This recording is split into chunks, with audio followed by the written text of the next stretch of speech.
Now, another type of story that a producer has that they can use to help tell the story or to add their newscast is what's known as the live shot. And with the live shot, this is where you're able to take a reporter or a videographer and go out on location away from the station and to send video and audio back in real time during the newscast. So with this is a component, like I said, it's going to take away from the news. It's going to take away on a location from the newscast. It usually involves a reporter on a camera. There may or may not be like a live interview from that location. The reporter may introduce a package or a shot or some video while they're talking, or could even be some combination thereof of the different types of stories that would also be used in other parts of the newscast. Now, the pros of a live shot is it emphasizes timeliness and the immediacy of what's going on. This actually tells you that this event is happening right here, right now on wherever the location is taking place. It takes viewers to the scene of the news event as it's happening, or as it just happened a short time ago. So you can kind of see in one of the images, this person is seeing that there's a live television a live shot going on their television, and it happens to be taking place right around the corner from their office or apartment. So you can kind of see that what the reporter's doing is actually happening live on the news as is pertaining. It also has the ability to report live from the scene of news events, which is one of the strengths that television kind of has a unique medium that not many others can match. So like social media can stream live, but things like print or trying to do a tape delay program, you're not going to have the emphasis of it being live as you can with a live television newscast or a live shot. So you can actually have a reporter on the scene of an event. Either it was a planned event or it was spontaneous news, such as an accident, a tragedy, or some other event that gets the reporter the ability to go out there and to cover the event as it unfolds. Now, downsides with live shots is that it requires multiple people to pull this off, or at least it used to, a lot less than it does now. So to normally do a live shot, you'd have to have a reporter, a camera operator, and an engineer who would also take a live truck or a satellite truck out to set up all this equipment to pull off the newscast. It's gotten a little bit easier to do. The technology has gotten a little bit more streamlined and simplistic in its operation. So you don't need things like ENG trucks or SNG trucks. It also takes extensive coordination for a live shot. So you can't normally just have a reporter run out, go live, and there you go. If there's an event that's going to be planned, if this is a planned live shot as opposed to more of a last minute one, then you're going to have to coordinate your time and your location with whoever's putting on the event. So you have to make sure that you have your interview there at the right time, you have the right person, and you're ready to go. But there's also unpredictable elements that can happen in a newscast.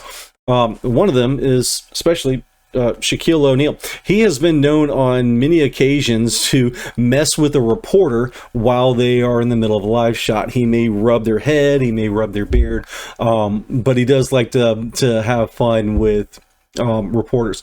You've also got things like people coming into the live shot either intentionally to surprise the reporter or to just get on TV and wave to their friends and family. You may also have people who wander into a live shot, realize that they're on live television, and then they kind of panic and run off the screen.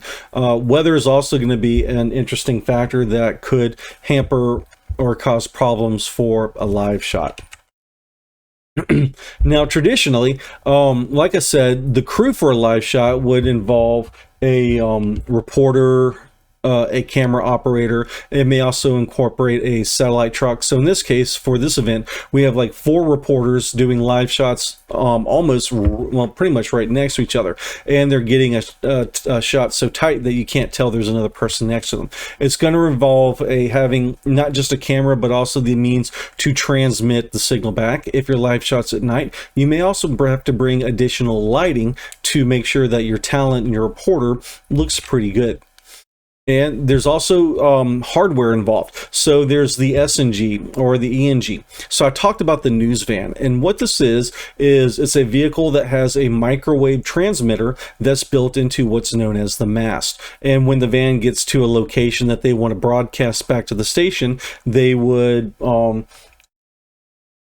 set up the vehicle, and then they would raise this giant mast, and they would aim the transmitter so it's pointing back to the tower on the station.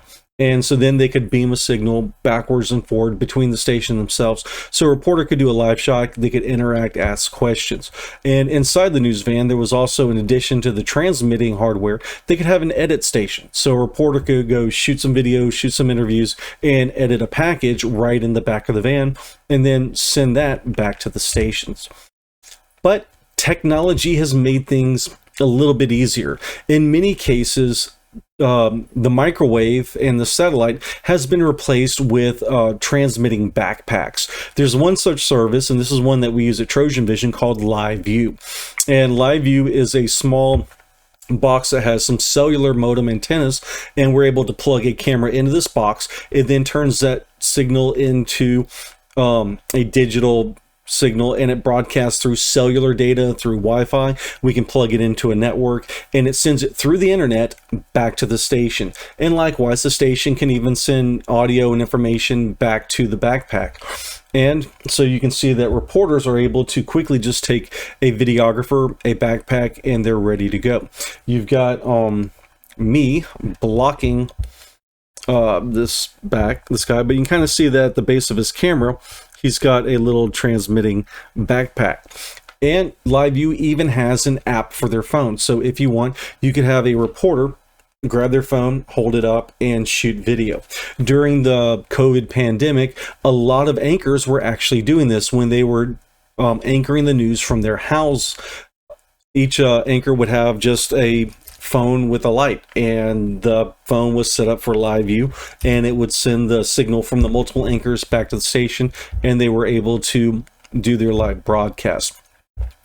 So transmitting backpacks have been a great advantage in technology that have gotten us away from having to buy vehicles, buy specialized vehicles, vans, trucks, cars that were able to transmit video via microwave. We're now able to spend just a couple of thousand instead of many tens of thousands for the technology. And so backpacks have really helped. So this is a live shot that one of our alumni, Chris Cato, had did when he was working in Philadelphia. There was a story about a contingency from Philadelphia going to Rome to make sure that when the Rome visited the United States that everything was ready. And during his live shot, it was basically just you can see that we've got him, we've got his camera, and then off to the side he has a Live View backpack. So instead of needing a satellite to send a signal all the way around the world, and renting time on a satellite is very expensive, he couldn't use a microwave because he didn't have direct line to sight between him and the station back in America. So it's either going to be through the internet or through a satellite. And by having this backpack that could send the data through the internet, he was able to pull off a wonderful live shot. In addition, he was able to record video and send that back to the station. So during this live shot, you're going to see many elements of a newscast. You're going to see interviews, you're going to see VOs, you're going to see SOTs as well. So let's take a look at his live shot. Yeah, how about this though, Rosemary, for a view from the city of brotherly love to the Eternal City. Overlooking Vatican City here, we're perched atop a terrace at the hotel where the delegation from Philadelphia is staying. In fact, they just arrived at the hotel in the past hour. I'm looking now at Mayor Nutter and several representatives of Philadelphia sitting down to breakfast right over here. We're trying to stay out of their face for a while. There will be opportunities to talk to them later today after they get their legs under them. They have a busy week ahead of them, buttoning up some final details for the World Meeting of Families in September. In fact, we just got in some new video of this this group arriving at the airport here in Rome about 2 hours ago. And you'll see the group. This is a large contingent, by the way, of Philadelphia. It's about 30 people in all, but this is them arriving at the airport. Mayor Michael Nutter being greeted by Father Donovan of the Archdiocese of Philadelphia. He is the Archdiocese's attachment to the World Meeting of Families. He's on the ground here at the Vatican, involved in the planning very heavily of the World Meeting of Families. Now, this group, as I mentioned, they have a lot of ground to cover this week, and here are some of the highlights of their official itinerary. And it begins really today, this evening, with a visit to the U.S. ambassador to the Holy See. They'll have a dinner with him at his home. Then they have a news conference coming up on Tuesday announcing the performers for the Festival of Families, the big party on the Parkway to cap off the World Meeting of Families on September 26th. They also have a luncheon at the U.S. Embassy on Wednesday to promote international tourism to the Philadelphia area. That's a great opportunity for Philadelphia as a whole to really shine and market itself as a tourist destination to other parts of the world. There will be media from all. So in this live shot, you can see that there were many different aspects that he was able to pull off to present information other than just him staring, talking at the camera. He had video, he had interviews, he had graphics, all in this live shot. The interview we didn't get to, I cut it out a little bit early, but it was in there. So he had a bunch of various aspects. Now, one interesting thing that did happen during his live shot was the video of the delegates coming into the shot. So you notice, and you may have thought for a moment that the YouTube video or that the video playing in my lecture had broken or stalled out or paused. Not in this case. What had happened was he didn't send enough. He recorded maybe 30 seconds of video, but he was talking for 40 seconds. So when it got to the end of the clip, they either could have gone back to him, or in this case, since they had a page graphic loaded and ready to go, they were waiting for him to cue the page graphic. So they wound up going with that.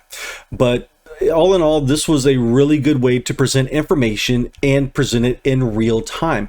So one of the cons to it was the time shift. So this news event happened at 6:04 p.m. and with Rome being about 6 to 7 hours ahead of them, Chris had to get up earlier in the morning and be ready to do a live shot ready from the other side of the world. Likewise, if you're going to be doing a live shot through a TV station that's in the other part of the world, like Australia, China, Russia, Japan, they may be hours and hours ahead of you. So you may actually have to get up at 3 in the morning so you could be on their evening news. So choreographing the time for a live shot is one of the things to definitely take into consideration. But you can easily pull it off, especially with more modern technology like the transmitting backpacks. It's made it a lot easier because now he doesn't have to worry about trying to take over an entire satellite truck or spending time trying to reserve space on a satellite to send a signal back, which can be very expensive. So all in all, with the live shot, you're able to do many great things, but it is also going to take a lot of time and a lot of setup in order to pull off.